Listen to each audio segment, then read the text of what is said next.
Good morning. Hope you're doing great. Double B, mempool is open. Send some stats. We love it when the pool is open. Good morning, team. It's time for Bitcoin. We're going to do some Bitcoin today. Good morning from a Fiat mine. Robert, keep plugging away. That Fiat is not here to stay, so you got to switch it over. Tommy, good morning. Bitcoin is Jesus Christ. Prove me wrong. I don't think I could. I don't think I have the ability. It is a difficult thing to disprove. Good morning, truth seekers. Good morning, David. Nick, hope you're doing great, my man. Not looking forward to next week with no breakup. Well, I will try and do a couple of video posts. I won't go totally silent, right? I won't go totally silent. I'll just find a way. I just don't want you sitting around at 8 a.m. Eastern time, which will be, I guess, 2 p.m. over in Amsterdam, and I'm usually sort of booked around then. And I've tried before in the early days. I've said to everyone, I'm going to do the shows even if I'm traveling, and it was never that easy, right? It always kind of gets a little confusing, and despite my best intentions, it just gets a little confusing and difficult. So we'll try to do some updates, and you know what I might do? I might practice a few short video takes. I've been meaning to do sort of Tucker Carlson style, slightly scripted 10-minute sessions. Maybe I'll practice a couple of those and see how it goes. We'll see. But we won't be timing it for any sunrise, which is happening. We've got an amazing sunrise, everyone. And Bitcoin's running. So all that's left for us to do is have a coffee and talk about what's new. P-Man saying would be cool if I did little capsules. Yeah, I could probably do something like that. Yeah, we're going to see. We're going to try. No promises, but I do have an intention to give a bit of an update every day. And if it's just 10 minutes, it'll probably be a pre-record. My experiences don't count on good internet in Europe. Maybe it's changed. Who knows? All right, let's get some Moscow time. Moscow time. We've got some good ones today. The IMF calls on governments to impose a carbon tax or face an unsustainable financial hit because all the financial hits are so sustainable, right? I'm making like 2050 predictions, right? They say the fund costs of hitting net zero by 2050 could raise public debt by another 50% without taxes. More taxes. This is great, right? So we've been talking a lot about, birth certificate collateralization and passport collateralization and the fiat scam working off of that. Well, the UK wants to stay a little bit ahead on this, right? They got 2 passport provisions coming, right? So the first one is, just by the way, this is a by the way one, right? UK passport images database could be used to catch shoplifters from now on, okay? So they're just going to they didn't tell you when you went in to get your passport that it might be used to cross-reference your face in a database in order to catch whoever, right? But now it is. So there you go. No warning or anything like that, but who cares?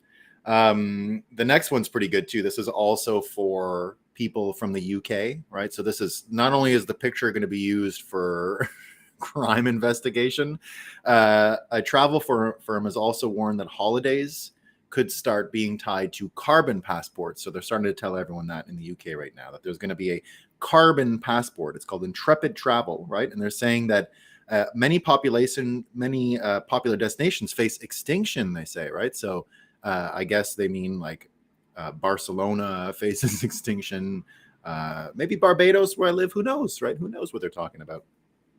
So everyone's going to get a personal carbon allowance, right? And that'll help us reduce emissions, guys, right? So remember, your personal carbon allowance attached to your passport, which will have pictures that are shared in a government database. It's all for you. It's all to keep you safe and dry and warm and comfortable. It's going to be no problems, guys. It's all going to be great. And the next story here, somewhat related. Like if you complain, right? If you start saying there's problems, if you start saying things are chaotic, right? Maybe you'll be right. But in England right now, they're going to be talking about something returning to our historic context. which is pirates. So if you want to leave England, or in this case, San Francisco, because pirates have come, you're going to have to apply for a carbon credit and a new passport. So here's the story. Homeless pirates are marauding through the crime-ridden San Francisco Bay. They actually take boats and they go around the bay and they get stuff, and it's been great, right? So these guys are nothing wrong with pirates, right?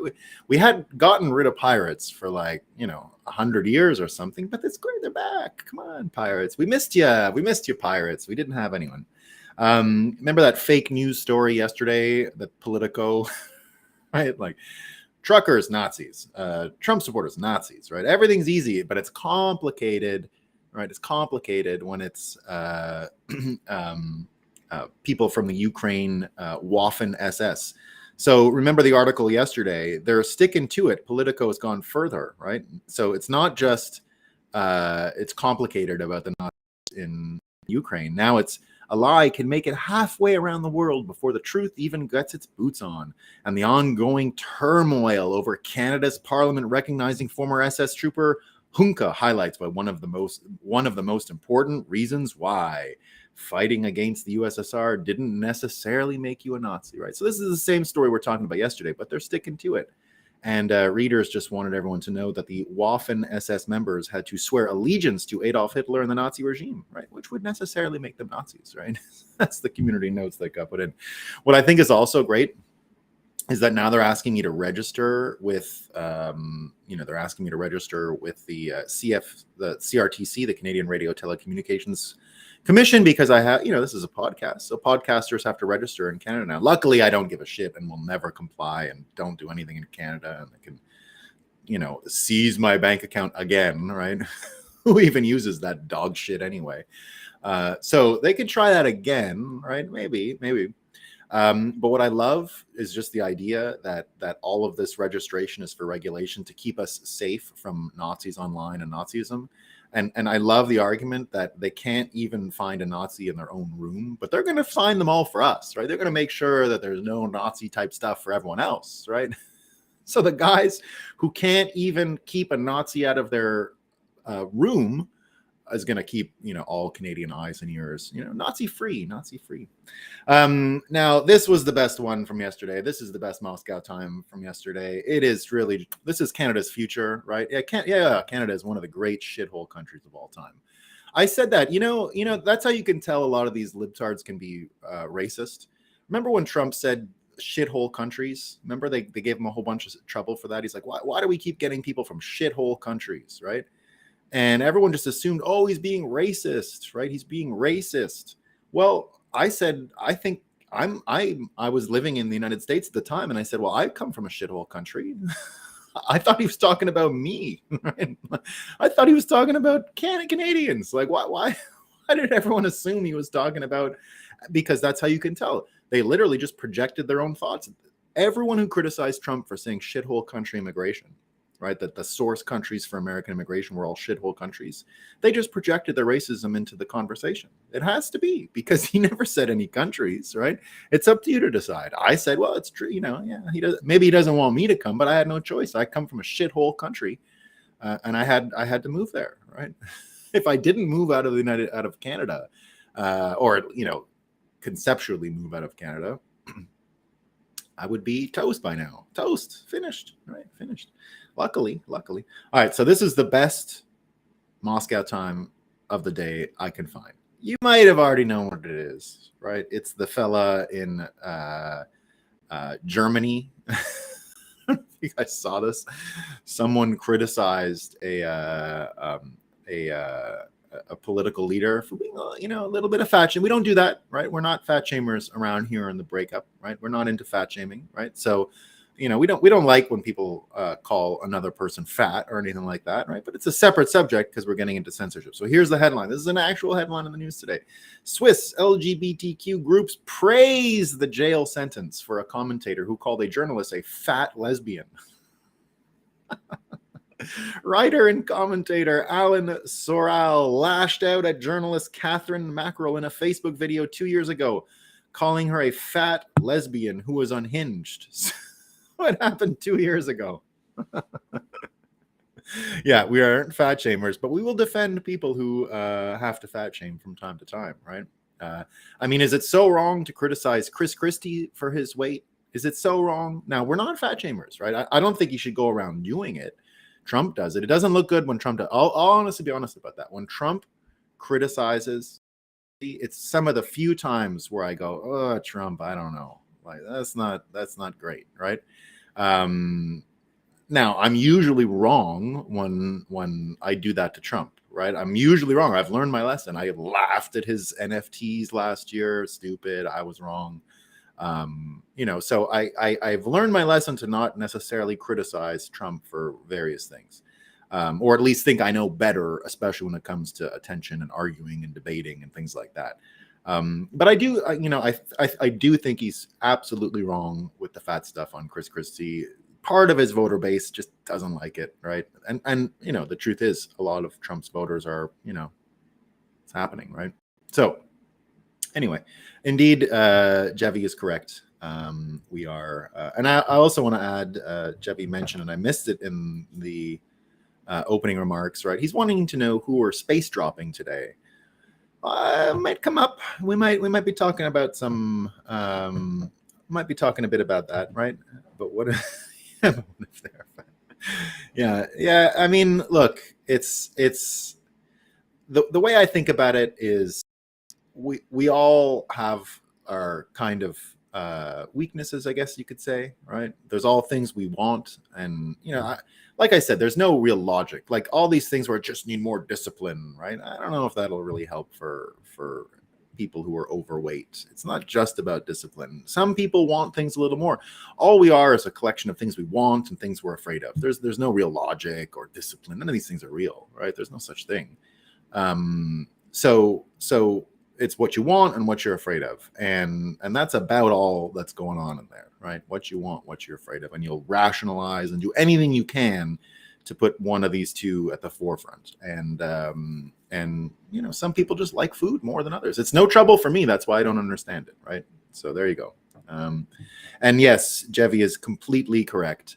It's just, for me, it's just a matter of using my imagination to know I can't understand what they're going through, or at least my best way of understanding what they're going through is, because no one wants to be, no one wants it. Nobody. It's not discipline. It's not like just get your mind right, learn, it's educate. It's none of those things. It's none of those things. Some people, we're all different. We come in a million shades of differences, and some people want things that other people don't want. Some people are afraid of things that other people aren't afraid of, and we're all a little bit different when it comes to what we want and what we're afraid of. And that's why I'll always have sympathy for it, because I've seen it. I've had friends who are really, really big, and I've seen the tears, so I can't forget it. No one wants it, and it's hard. It's hard, really tough. So Lionel Shriver wrote an article on bringing back fat shaming. Again, it's just, it's not easy. It's just not easy. So anyway, look, it's not. I will always talk about how you do have to get. There's no denying it has to be got under control. You can't just even your friends who are struggling with, even my friends who are crying about it, who I've seen, you got to take your time. You got to do your best to help them in it, and it's just tough. I feel lucky I'm not like that, and I can go without dessert pretty easily.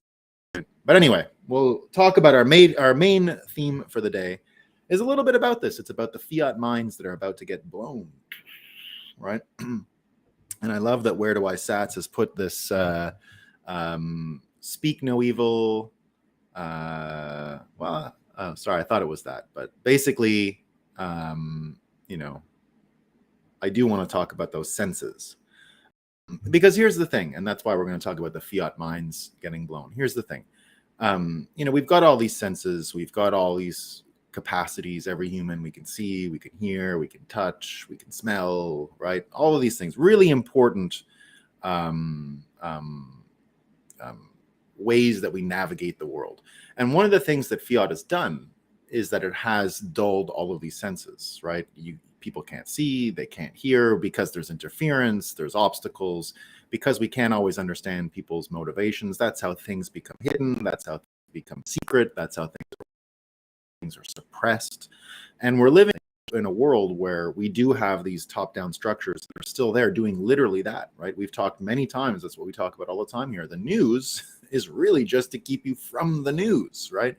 And just like the best magic tricks, they're done right in front of your eyes, right? The whole point of doing a magic trick is to use sleight of hand and to decrease transparency and to trick people, right? That's how magic works. And we talk a lot about the dark magic behind fiat and what it's about and why it's there and how it functions and how it operates. But everything that we see going on in the United States right now, to me anyway, and it's related to what's happening in the rest of the world, so we'll talk about that. But you can see these faculties coming back, right? And I think it all happened in the past couple of days. Like, I mean, really coming back. So the first one is this single spending voting and the House Speaker deal from yesterday. And what's so amazing about what happened. So we talked about it yesterday, just sort of like, oh my God, if this happens, it's a big change, right? We were talking about the votes, single bill spending debates in the US Congress. So yesterday, Matt Gaetz and his whole mission to get rid of Kevin McCarthy worked out. The Democrats came and voted for him, right? Now, first of all, you can, and so it was a big surprise, right? So McCarthy went out and said, bring it. And Gaetz said, just did, right? And now someone actually even added a community note to it this morning. It was brought in, even though it's not the proper use of a community note, but someone trying to, inject that word, it was brought. And I tried to use it in the headline today or the theme and title. I couldn't get it to stick and I couldn't get an image with it. But the thing is, the point of what Gaetz ended up doing is really about getting our vision back and getting our ability to see and understand the flows of money and have some form of transparency. So basically seeing what the fiat beast is about. It's been hidden from people for a long time because of the single spending bills. Now, the real terrible effect that we might have wiped away in one day is the following. No congressman ever had to be accountable for what they did because everything was rolled into one bill. So you could say, well, I got this. So no one had to take responsibility for voting for a thing or not. They would be ostracized if they voted for one individual spending thing that would be bad. For example, funding the Ukraine war, right? A lot of people are against funding the Ukraine war, but if it means not getting money for your own district for whatever XYZ reason, then you wouldn't vote against funding the war because you'd also be voting against funding your own hometown. So that's how the scam has worked. That's how this system has managed to function to wipe away our ability to even make people accountable or add any transparency to the bills. They're giving 1,000-page bills that no one could possibly read, right? And all spending matters tied into one. So now that we're there, right, now that the speaker is gone, you can already see the talking points from the uniparty, right? So the uniparty, the Republicans who are angry about what happened, are already injecting this whole chaos language, right? So this is exactly what it looks like. This is psychological persuasion. These are talking points being distributed from some form of top-down structure. You can always see when vocabulary is copied perfectly across lines. It's generally always some top-down communication structure, talking points being distributed and disseminated. And so the one is everyone is talking about is chaos, right? But a lot of people commenting, hold on, guys, just look at it, right? Kevin McCarthy tossed a speech. This is from Chris Stiegel on Twitter. Kevin McCarthy tossed a speaker isn't chaos. Our border is chaos. Our schools are in chaos. Our cities are in chaos. Our economy is in chaos. Our military is in chaos. The country is being destroyed. And its citizens are living in real-time, real-world chaos. Kevin McCarthy, without a gavel, isn't chaos, right? A lot of other people saying the same thing, right? You've got Lauren Chen saying, "Are you happy now, Gaetz?" Right? So now you'll have Democrats in charge who fail to secure the border, who funnel money to Ukraine, throw Trump under the bus, and fail to hold Biden accountable for his corruption. Instead of Kevin McCarthy, who also does all of those same exact things. Right? So all kinds of people bringing it up. You get Dan Crenshaw, who is part of that opposition, calling it chaos. If you're voting with every single Democrat in the House to oust a Republican speaker, it's not about winning for your constituents. It's not about winning for conservatives. Based on all the fundraising emails we are seeing, it's only about personal attention, is what he's saying, right? There are people who fight for you and people who fight for your attention. Big difference. And Cernovich, I think, knocked him out with this. And he says, how many more Trump voters do you want rounded up and shipped to the gulags? Please give us a number, right? Because that's what you're funding. And you even smugly dismiss any criticism of the FBI and DOJ, right? So man up and answer. How many more Trump voters do you want slaughtered, right? And I think that's what it comes down to, right? How much more of this do you want to get involved with? They've indicted the president 4 times. They had him on a gag order yesterday, right? So the president, the presidential candidate, has a gag order, which makes it hilarious because there's now a movement to make Trump the speaker, which is technically possible, as I understand, right? That he could actually become the speaker. I don't know if it's going to happen.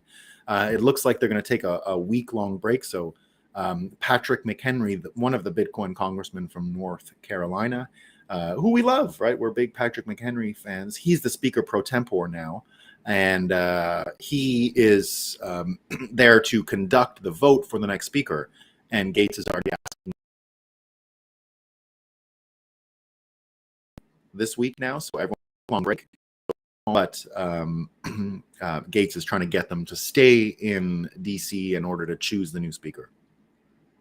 But all of this to say, I would love Trump as the speaker. Oh, would it be fun? Would it be fun? I can't even... part of me wants it to happen so badly because I do think it would be hilarious.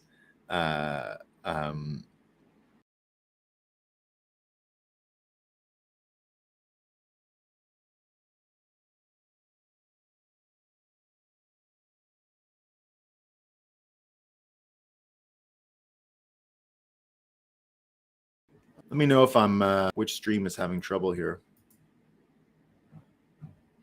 All right, looks like we're back. Hello, world. Hello, everyone. Let's hit the like. We love likes.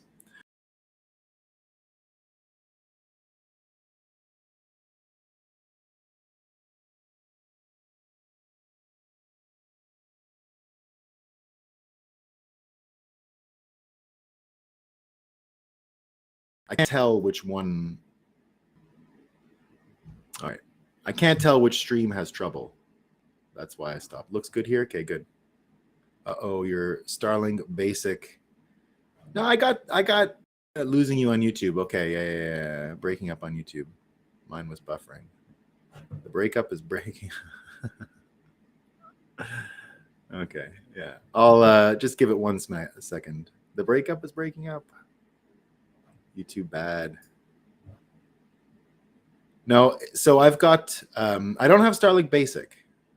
I got the Starlink extra. Anyway, we should be good. I'll let you know if I see another one. So Patrick McHenry, who we love as a Bitcoiner, right? People talking about Bitcoin lately. Yeah. I mean, YouTube is really, really shitty, right? I don't have any trust in it. Imagine you grow so quick on Rumble, right? So quick. Like we're up to 3,000, 4,000 views an episode now on Rumble. And that didn't take long, right? On YouTube, the growth is so slow. Now, who knows? We're still going to do it. Stable now. Yeah, good. Okay. So let's go back to the census thing, right? That we were talking about, census, right? So we can now see that the point of what's going on with Gates and the single spending bills and congressional oversight of the purse, which is what we were talking about yesterday, the power of the purse. The power of the purse is really about transparency and really about using your eyes to be able to see what's going on. And so suddenly the dulled senses that Fiat has atrophied over the years, such as congressional oversight of the purse, which was baked in the cake for years, which was lost as a faculty, lost as a skill in the American system for years.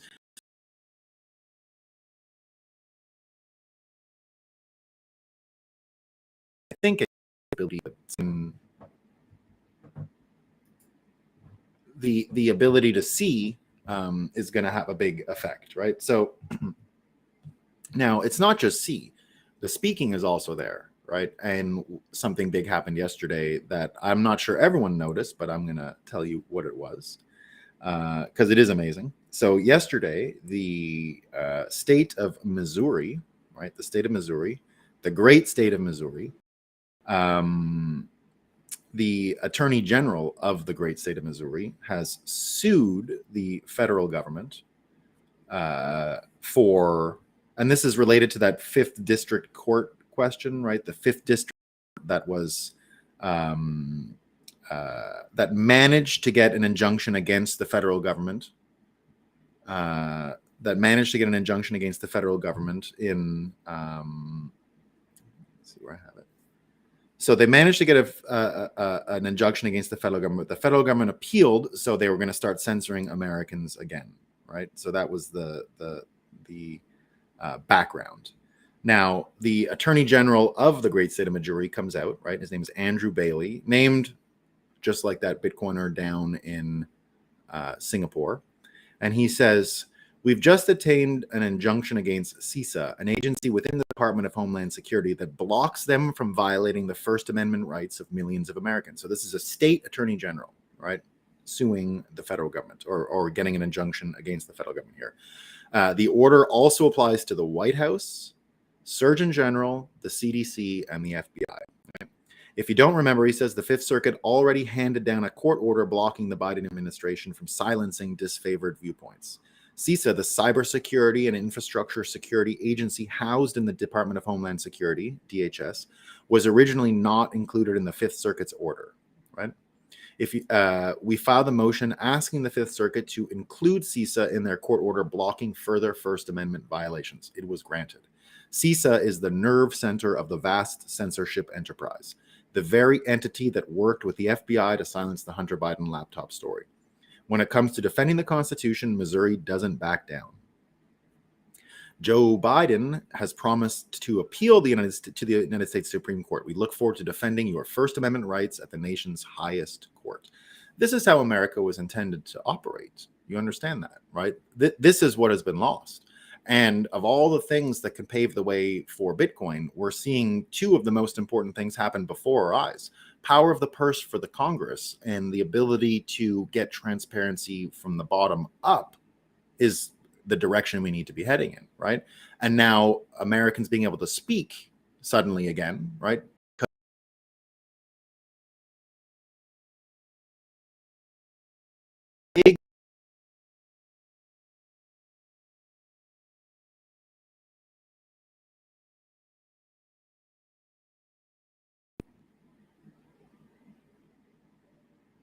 So I saw it again, so I paused. I can see it struggling, so I'll usually stop when I notice. So the big story with this Missouri case is counteracting a trend that's happened in America where the states have become subservient to the federal government. We talk about it all the time, right? The United States was not set up to be the major leagues and a minor leagues. This isn't a big brother, little brother situation, right? The states are equal to the federal government. It's just a division of powers. Some things the federal government has entire jurisdiction in. Some things the states have the entirety of the jurisdiction in. It isn't all things federal and the federal government can just tell the states what to do if the states haven't thought of it yet, right? That's not how the thing was built.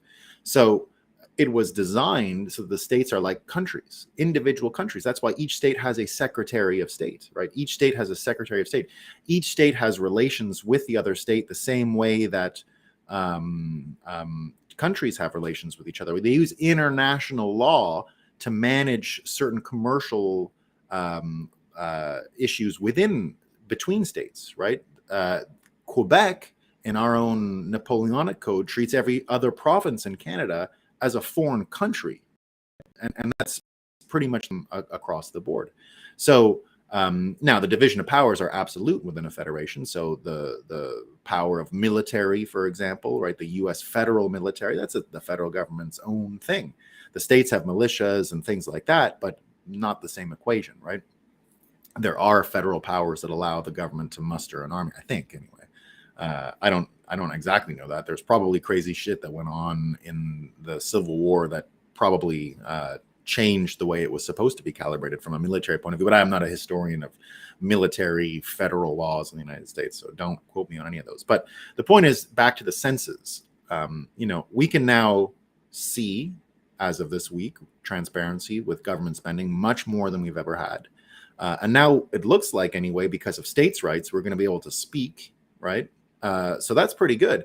And that's why you get someone like Elon Musk, who's come out yesterday and said, more or less, citizen journalists are the key to winning this war, right? So what we're doing right here, right? What Elon Musk has been saying people should do.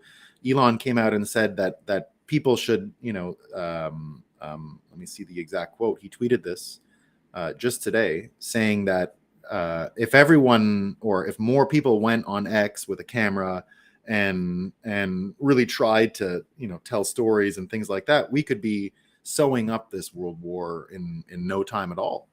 And I tend to agree with that, right? I think that the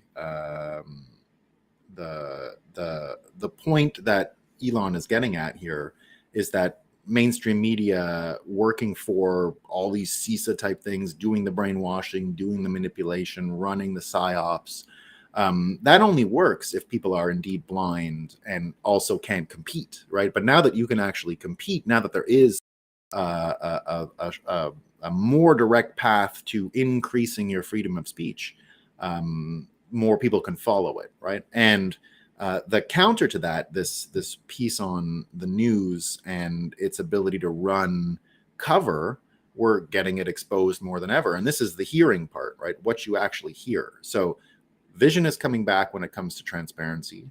Our ability to speak is coming back when it comes to freedom of speech being protected by one individual state against the federal government's desire to suppress your freedom of speech, which I think is actually going to work, right? I think that the courts, and you can even see it in this SEC case yesterday with Ripple. I don't know if you guys saw this SEC case in Ripple, but it's what I've been saying for a long time, right? Now, I'm no fan of XRP and Ripple and blah, blah, blah, blah, but I hate the SEC much more than I ever, I don't even care about XRP and Ripple. It's just some, stupid project. So, by the way, did you see they had their big party the night in New York City, the night of the flooding last week? Sense of humor, this god of ours in the simulation. Brad, whatever his name is, the CEO, pouring rain, floods. There's a shelter in place the day they're supposed to be having their big New York City party. Shelter in place. But here's what happened. The SEC tried to appeal what their own court said, which is that XRP wasn't a security and blah, blah, blah. Who cares about the actual details? So the important thing is they could try to bring this to an appeals court.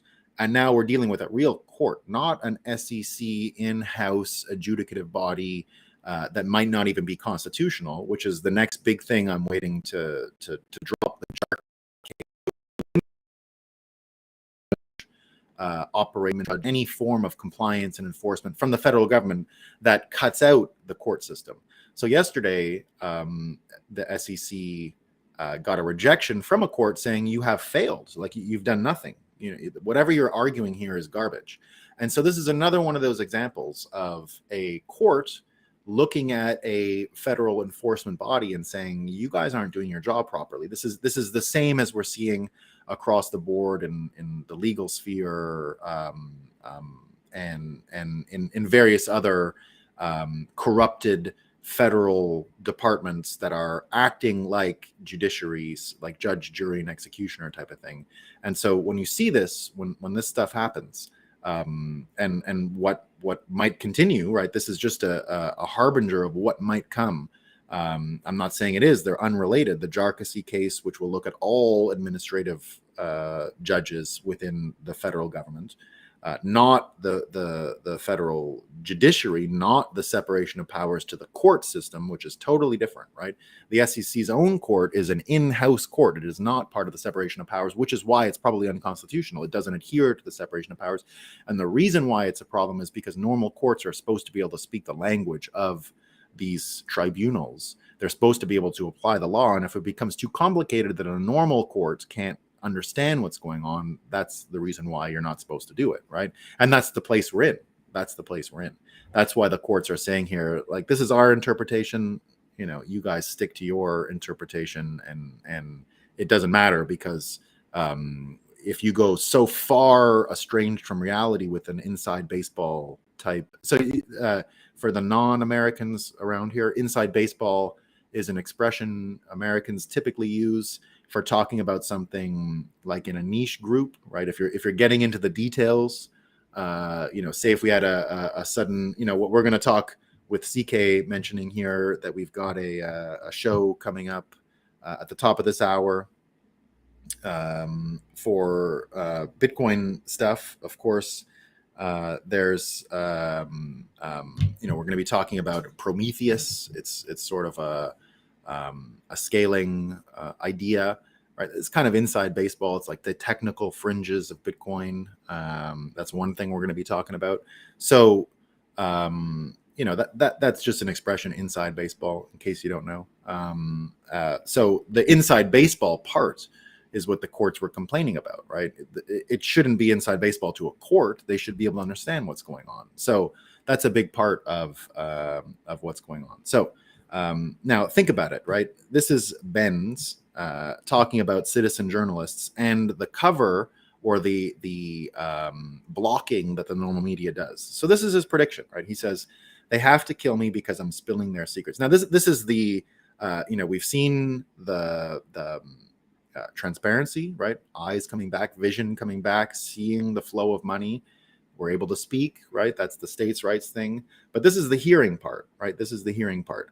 I've never been able to understand the world that we talk about here every morning. Psychological operations, manipulation, all of these things. I've never been able to see it so clearly as when I read this Mike Benz guy and I listen to what he says, right? I'd say Mike Benz, and I only just learned about him a few weeks ago, right? I'd say he has the clearest line of sight into what is actually going on in the United States right now, from a government point of view, from a psychological operations point of view, from a deep state point of view. I have never found someone who makes it so clear to me. Right now, there might be people who know it better, but he's also a great communicator. So you can actually hear it. You can actually understand it, right?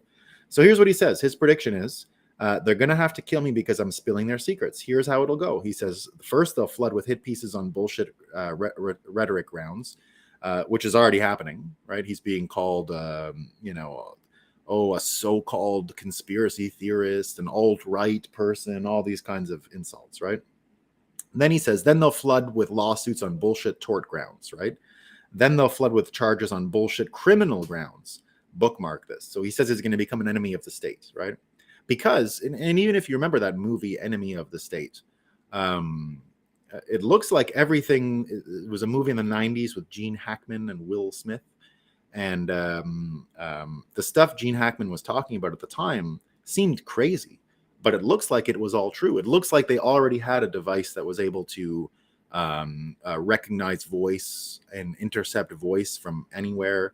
They're already sending, when you buy a computer, apparently they get regularly intercepted stuff put into them for spy purposes. So it looks like this stuff has been going on for a while.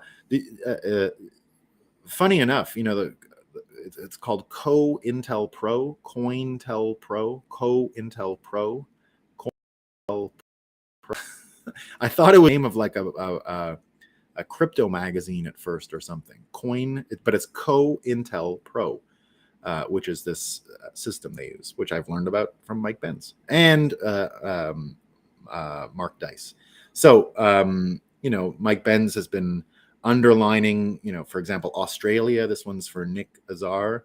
This is what he says, right? Shit like this is why I always say Australia is not Australia. Australia is an extended CIA Air Force base with kangaroos on it. Look up CIA involvement in the presidency in 75, a dozen other things talking about how corrupted Australia actually is, right? And that's why that Yoel Roth, right? Remember I told you yesterday I got Yoel Roth wrong, right? I was wrong about Yoel Roth. Important when you say you're wrong about stuff, right? I think that's an important thing. Not that I had a much confidence in Yoel Roth or anything. Not that I was counting on him. I thought he was just a stupid person in a job way beyond his abilities and talents. I didn't know he was actively, for a while anyway, actively misleading people and acting as a agent inside of X. But it turns out Mike Benz has his number, and he says, look, that's Yoel Roth, and that's why he works for a CIA cutout from Australia, right? Because it's been doing this system for a while. So all that to say, with the increased ability to see, the increased ability now to speaking in a sense, we do have this environment where citizen journalists like Mike Benz are able to really make a dent, right? I mean, like I said, I would still be trying to put the pieces together, but now I every day he's got it figured out, and he's of course right on top of the spending thing. He's right on top of this Missouri state injunction against the federal government. Is Ben's a Bitcoiner yet? We're going to make him one. We got to make him one, Daniel. That's a great point. He follows me and is retweeting me regularly now. So I will be reaching out to him shortly. We gotta get the old Bitcoin phalanx around this guy, because if he's right about what he's saying, he is about to get attacked. And I think, again, Bitcoiners can help the guy. And it looks like we're going to be in a better position to help him, because as all this is happening, right, as we've got the vote in the House, as we've got all the violence in America, we've got the federal government getting an injunction against it, a bunch of other stuff is happening at once, right? And the other stuff that's happening is just great, right? For Bitcoin anyway. Here's the U.S. debt now obviously going nuts, right, as we predicted, right? So now it's $275 billion in a day, right? It's taking just a number of days to get to $1 trillion added on to it, right? Just 2 weeks ago, it's taking about 2 weeks, in this case, 2 weeks to put another $1 trillion on the debt. 2 weeks and we get another $1 trillion on the debt. It used to take years. 2 weeks and we get $1 trillion on the books. And Balaji, of course, coming out and talking about this, coming out and suggesting we are in the fiat endgame now, right? That things are moving very quickly. Lynn Alden saying the same thing, is bad and oversold. As these long duration treasuries looked a year and a half ago, they have fallen out of bed even harder ever since. Imagine a 60% drawdown on treasuries. Remarkable. Balaji says hiking rates is like printing money. Both are ultimately just financial manipulations. To truly reduce prices, you need to increase production, right? You're starting to get people talking about taxation being theft a lot more. The housing shortage, right? That's what Balaji says. Communism causes food shortages. Keynesianism causes housing shortage. The Fed printed $2.5 trillion to buy up mortgage-backed securities, diluting everyone down while also raising the price of houses, right? This is news from CBS that the typical American cannot afford to buy a home in about 99% of U.S. counties examined in a new study. So all of this goes back and here's the U.S. debt again. In the space of just 2 weeks, the U.S. has increased the debt by $1 trillion at this current trajectory. And assuming the Fed doesn't resort to special measures to include modifications to the SLR, I don't know what that is, the supplementary leverage ratio. I think that's how much the banks can be capitalized. It's how much fractional reserve stuff they can do is what I guess. To allow banks to buy treasuries in a matter of 3 to 6 months, the Fed will end up having to monetize all the debt.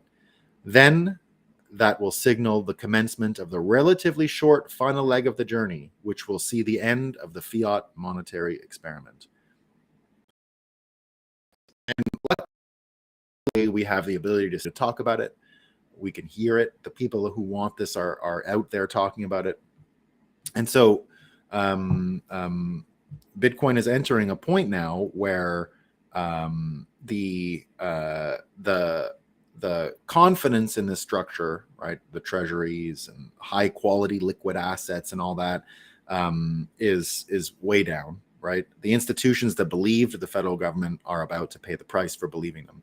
And it goes back to that Ayn Rand quote, right? You know, you're free to ignore reality, but you cannot ignore the consequences of reality, right? That will just come and get you. So, you know, we've got these folks that were sure, right, that were sure the federal government had their best interests in mind, right, but they didn't. So the market itself and our ability to navigate it has just gotten a lot better. I think we can at least have these conversations. Had the financial storm been what it is now, but months ago, yeah, you cannot ignore the consequences of ignoring reality. Yeah, that's the actual quote, right? You cannot ignore the consequences of ignoring reality. And that's what you're getting, right? You're getting the cities. Just my wife was like, let's go to New York for a few days. And I was like, I don't know about that. Maybe. Not that keen, given all this stuff. So we'll see. He needs the cyber hornets swarming. Get them. I think you'll get them. But yeah, you're right. We do have to get them, Daniel. It's a great idea. I hadn't really found that. I mean, it was just sort of in the back of my head.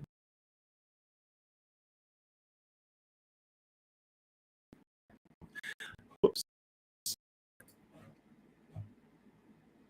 All right, team. Indeed, I'm about to spaces to with CK and Giacomo Zucco. I'm a big fan of. So I'm going to take a minute. I'm going to have some coffee, and I'll see you all at the top of the hour. If you want to come hang out, it's going to be fun. If not, thanks for coming today. I appreciate it. And we'll see you all tomorrow, right, for another fun morning of the breakup. Cheers, everyone. Peace.